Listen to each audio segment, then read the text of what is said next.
দুঃখের সঙ্গে জানাচ্ছি প্রীতির সঙ্গে ডিভোর্স আর অতিরিক্ত পরিমাণে নেশার কারণে বংরন মানে যে মারা গেছে বংরন ওরফে বাপন বিশ্বাস যে ফিরে এসেছে সেই বাপন বিশ্বাসের মাথাটা পুরো খারাপ হয়ে গেছে, একদম টোটালি মেন্টাল হয়ে গেছে। কেন বলছি, তোমরা নিশ্চয়ই দেখেছো অলরেডি, হয়তো সবাই দেখে নিয়েছো, যারা দেখোনি তারা দেখে আসতে পারো। কালকে বাপন বিশ্বাস, ও তো চ্যানেলের নামটা চেঞ্জ হয়ে গেছে, বাপন বিশ্বাস লাইফস্টাইল, তো সেখান থেকে রন একটা ভিডিও ছেড়েছে। সেই ভিডিও শুরু থেকে শেষ পর্যন্ত আমার মনে হয় ও নিজেও জানে না ও কি বললো আর কি বোঝাতে চাইলো। একটা মানুষ নিজের সম্পর্কে বলছে কেস হবে, মারামারি, মানে যেখানেই ও যায় সেখানেই মারামারি হয়, সেখানেই কেস কামারি হয়, এবং সেটা বলছে যে আমি কেস খেয়েছি, অনেকবার জেল খেটেছি আমি বহুবার, শুধু মারামারির কারণে না, অনেক কিছু কারণে নাকি ও জেলও খেটেছে, যেটা আমাদের জানা ছিল না, আজকে মানে কালকে আর কি জানলাম। তো সেইখানে দাঁড়িয়ে ওই কথাগুলো বলছে, হাসছে, আবার এমন একটা কথা বলছে যার সাথে মানে টোটাল সোশ্যাল মিডিয়ার কোনো রকম কোনো যোগাযোগ নেই। যাই হোক বন্ধুরা, চলো ভিডিও শুরু করবো। তার আগে একটু ইন্ট্রো দিয়ে নিই। Hello my lovely viewers, welcome back to my channel Dimpi lifestyle.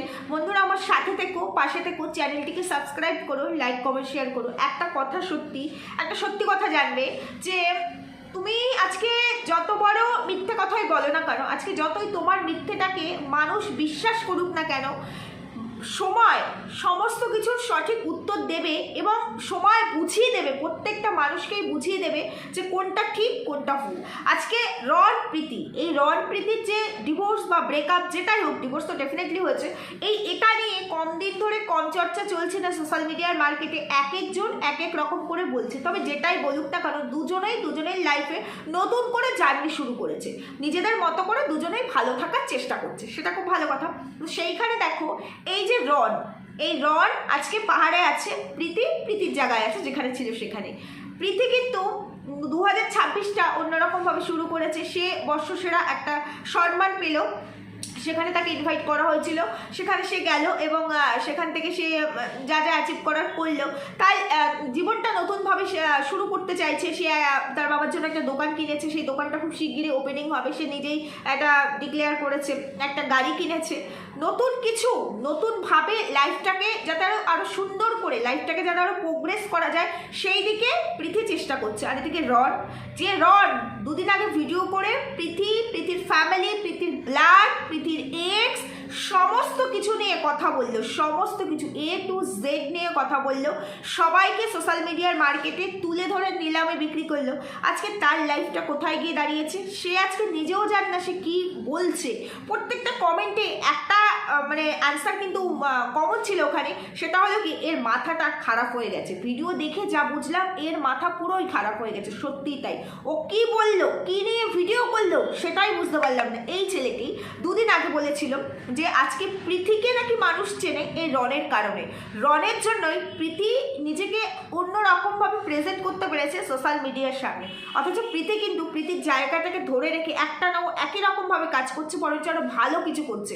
আর যে মানুষটা কিনা আরেকজনকে তৈরি করে দিয়েছে বলছে তার ব্লগের কোনো শ্রীবৃদ্ধি কিচ্ছু নেই, সে যে কি বলছে, কি ভিডিও দিচ্ছে তার কোনো মাথা মুন্ডু ভিউয়ার্সটা কেউ খুঁজেই পাচ্ছে না। আবার বলছে তোমরা সবাই আমাকে অনেক ভালোবাসা দিয়েছো, আমার ওই ধরনের ভিডিও সবাই খুব ভালোবাসো, যেই ভিডিওতে মারামারি কাটাকাটি মানে ওই প্রীতিকে নিয়ে যেখানে আর কি এই ধরনের কথা আর কি বলেছে, সেই ধরনের ভিডিও তোমরা খুব ভালোবাসো, অনেক ভালোবাসা দিয়েছে। কমেন্ট সেকশনটা কি চেক করেছে মানুষ, কি ওকে কমেন্ট করেছে, ও কি চেক করেছে, নাকি ও এতটাই নেশায় পাগল হয়ে গেছে যে ওর মাথা কোনো কিছুতেই কাজ করছে না যে ও কি বলছে কি বলছে না। আবার বলছে ভালোবেসেছিলাম, তুই ভালো থাক, তুই তামারি করে, তার ভালো থাকাই ঠিক আছে, সে ভালো থাকুক। আমি পুজোর সময় গেছিলাম অক্টোবরে, তোমরা যে বলছো আমি যাইনি, আমি গেছিলাম, কিন্তু ওর বাবার হাত ধরে চলে গেছে ওর বাড়িতে, আমার খুব খারাপ লেগেছে, আমি 3 দিন ছিলাম, তারপরে আমি চলে আসি পাহাড়ে। তা আমি শুধু এখানে একটা কথাই বলতে চাই যে হ্যাঁ, বাবার হাত ধরে প্রীতি চলে এসেছে, আজকে আমার বিয়ে হয়ে গেছে আমার ওপরে, তাই বলে কি আমার বাবা মার কোনো অধিকার নেই? ডেফিনেটলি আছে, কিন্তু সবার আগে তো আমার হাজব্যান্ডের অধিকার। ওদের যখন রেজিস্ট্রি হয়েছে লিগেলি, যখন ওরা হাজব্যান্ড ওয়াইফ, শুধুমাত্র লিগেল হাজব্যান্ড ওয়াইফ না, ওরা লিভিং রিলেশন মানে কন্টিনিউ করছিল, তো সেই জায়গায় দাঁড়িয়ে যদি আজকে প্রীতি আননেসেসারি। রন আসার পরেও ওর বাবার হাত ধরে পুজোর সময় চলে আসে, তাহলে রনের তো সেটা আটকানোর সম্পূর্ণ রাইটস ছিল, সম্পূর্ণ অধিকারও আটকাতে পারতো যে আমি ওর স্বামী, আমি এসেছি অত দূর থেকে, কেন ও চলে যাবে, ও এখন যাবে না, এটা তো বলতে পারতো। নাকি এমন কোনো কারণ যেই কারণের জন্য রন আসার সাথে সাথেই প্রীতি বাড়ি থেকে বেরিয়ে গেছে বাবার হাত ধরে, অন্য কারো হাত ধরে নয়, বাবার হাত ধরে বেরিয়ে গেছে। কেন কেন তার বাবা তাকে নিতে আসলো, কি কারণে নিতে আসলো, এমন কিছু কি করে গেছিল রন? নিশ্চয়ই এমন কিছু হয়েছিল, তা না হলে কোনো স্ত্রী তার স্বামীকে ছেড়ে পুজোর সময় চলে যেতে পারে তার বাবার হাত ধরে? যে মেয়েটি কিনা যখন এই যে রক্ত রক্ত নিয়ে কথা বলেছে, এই রনের রক্ত যখন সোশ্যাল মিডিয়ার সামনে এসে ভাইকে মার ধর, তারপরে বটি নিয়ে অনেক কিছু তোমরা সবাই জানো, তখন যেই প্রীতি বর্ধমান থেকে দৌড়ে চলে এসেছিল ডানকুনির ফ্ল্যাটে এবং এসে বলেছিল আমার স্বামী যেখানে থাকবে, যেমন পরিস্থিতিতে থাকবে, সেটাই আমার স্বর্গ, সেটাই আমার বাড়ি, এবং আমার স্বামী প্রত্যেকটা মুহূর্তে মোমেন্টে আর কি আমাকে আমার স্বামীর পাশে থাকতে হবে, তার মেন্টাল এবং ফিজিক্যাল সাপোর্ট হয়ে। তাহলে সেই মেয়েটি কেন চলে গেছিল তার বাবার হাত ধরে? এই প্রশ্নটার উত্তর কি রন দিতে পারবে? না, রন শুধু নিজের কথাগুলোই বলছে, রন শুধু নিজের কথাগুলোই বলে যাচ্ছে যে আমি যাব না কেন, আমি যাব, আমাকে সবাই খুব ভালোবাসে, আমি অনেক কিছু দেখেছি, অনেক কিছু সহ্য করেছি। কোনো একটা কাপেল পালিয়ে বিয়ে করবে, সেই গল্পটাও গল্পের মতো করে শোনাতে পারলো না। মানে আমি বুঝতে পারলাম না ও কি বললো। কেউ একজন পালিয়ে বিয়ে করবে, ভাই যদি আমি জেলে ঠেলে যাই তাহলে বুঝবে কিছু একটা হয়ে গেছে, কে জানতে চেয়েছে? কেউ পালিয়ে বিয়ে করবে, তুমি তাকে সাপোর্ট করবে, সে তোমার পরিচিত, তোমার বন্ধু, ঠিক আছে, খুব ভালো কথা। সেটা সোশ্যাল মিডিয়ায় যখন তুমি ব্যাপারটা দেখাতেই পারবে না, মানুষকে বোঝাতেই পারবে না, তাহলে এগুলো বলে ভিউজ কামে পয়সা ইনকাম করে লাভটা কি? শুধু পয়সা ইনকাম করবো বলে থোবড়াটা দেখালাম, তাতেই হয়ে যায়? তোমার নিজের কোনো ক্যাপাবিলিটি নেই, মানে তুমি কোনো ক্রিয়েটিভ কিছু করতে পারো না, ঠিক আছে, লাইফস্টাইলই রাখো, সকাল থেকে রাত অব্দি কি করছো সেটাই দেখাও। যদি সেটাও না পারো তাহলে এত বড় বড় কথা কেন বলো যে তুমি অন্য কাউকে তৈরি করেছো? আর এই যে দেখালো যেখানে মারামারি বললে নাক ফাটিয়ে দেওয়া হয়েছে, বিশাল মারামারি লেগেছে, তখন ক্যামেরাটা আমি অফ করেছি, তারপরে আবার আমি ক্যামেরা অন করলাম। তো যাকে ডেকে এনেছিল যে আর কি বলছে রনের জন্য প্রচুর মেয়েরা পাগল, অনেক মেয়েরা রনকে বিয়ে করতে চাইছে, মানে ওই চোরের সাক্ষী মাতাল টাইপের, পুরো ড্রাগ করা, পুরো নেশাখোর। শুধু নেশাখোর না, ভিডিও থেকে এই অংশগুলো মানে কাটও করেনি, এডিট করে বাদও দেয়নি, যেখানে সে ডিরেক্টলি বলছে আমার মদটা কে খেয়ে নিয়েছে না, আমি সবাইকে ভালোবেসে মদ দিয়েছি, সবাইকে খাইয়েছি, আমারটুকু কে খেয়ে নিয়েছে, মানে পুরো এই অবধি পুরো সে একদম মানে খেয়ে লোড, বুঝতে পারছি, পুরো এই অবধি খেয়ে পুরো ফুল টু লোড।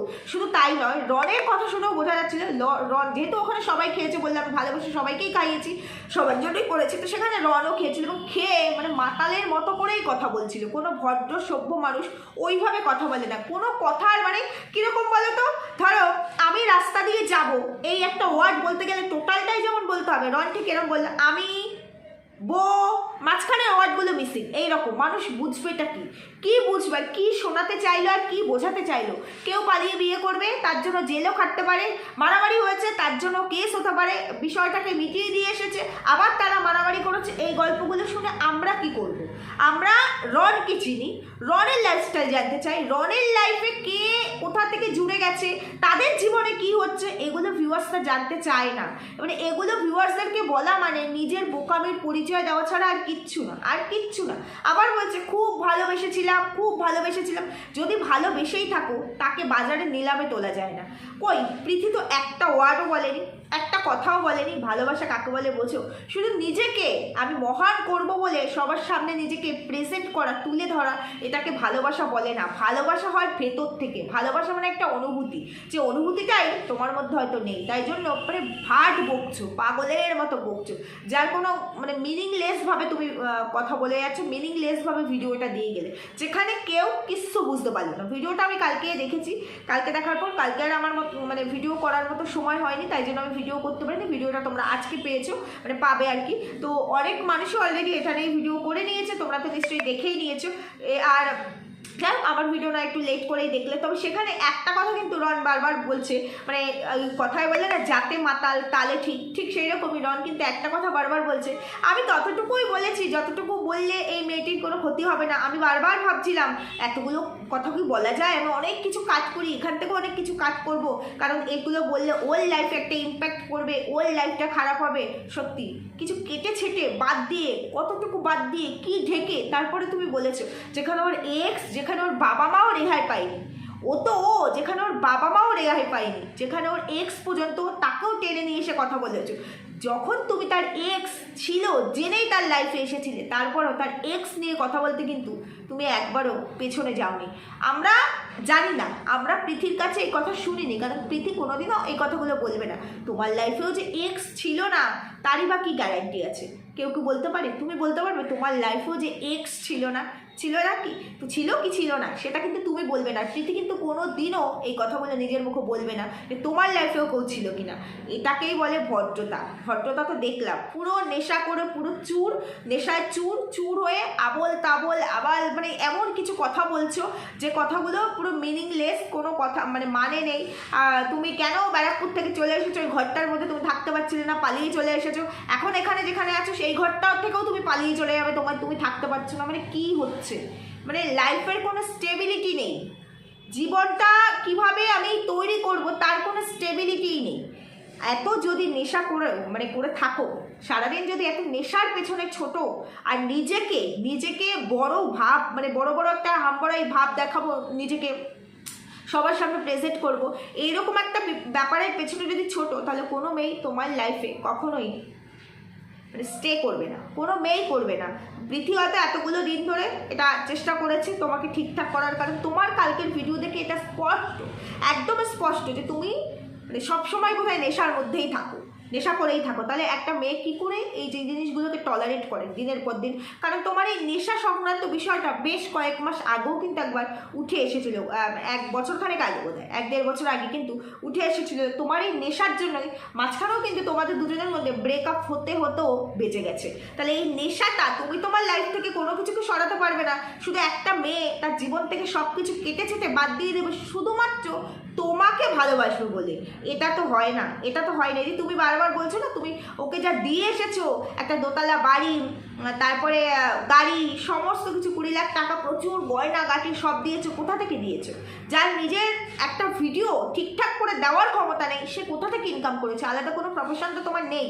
তাহলে যে ইনকামগুলো করেছো সেগুলো প্রীতির দৌলতেই করেছো। প্রীতির তৈরি করা চ্যানেল, যেই চ্যানেলটা এখন তোমার কাছে, তোমাকে দিয়েছে, সেখানে দুজনে মিলে ইনকাম করেছো। সেই এককভাবে ইনকাম করে টাকা দিয়েই তোকে দিয়েছে। ওর হাতে কোনো টাকা দিতে না ধরে, মানে ইনকামের টাকাটা ওর অ্যাকাউন্টে ঢুকতো না, ঢুকতো তোমার অ্যাকাউন্টে। সেখান থেকে ওর যেটা দরকার তুমি সেটা দিতে। তার মানে কি, আমি নিজে একটা কোনো কাজ করছি অথচ আমার স্বাধীনতা নেই, আমার অ্যাকাউন্টে আমি আমার স্যালারিটা দেখতে পাচ্ছি না, ঢুকছে কোথায়? আমার পার্টনারের অ্যাকাউন্টে। আমার যেটা দরকার পার্টনারকে বলছি, পার্টনার সেটা এনে দিচ্ছে। আর দেবেই বা না কেন? ওটাতে তো ওরও শেয়ার আছে সমান পরিমাণ, তোমার থেকেও বেশি পরিমাণে ও খেটেছে, চ্যানেল ও দাঁড় করিয়েছে। ওকে দেখে মানুষ ভালোবাসা দিয়েছে চ্যানেলে, তোমাকে দেখে নয়। তোমাকে মানুষ চিনেছে ওর কারণে। তাহলে ওর শেয়ারটা কেন নেবে না? তাহলে ও কেন ওরটুকু বুঝে যাবে না? ও কি খাটেনি? ও তো নিজের জন্য কিছুই রাখেনি।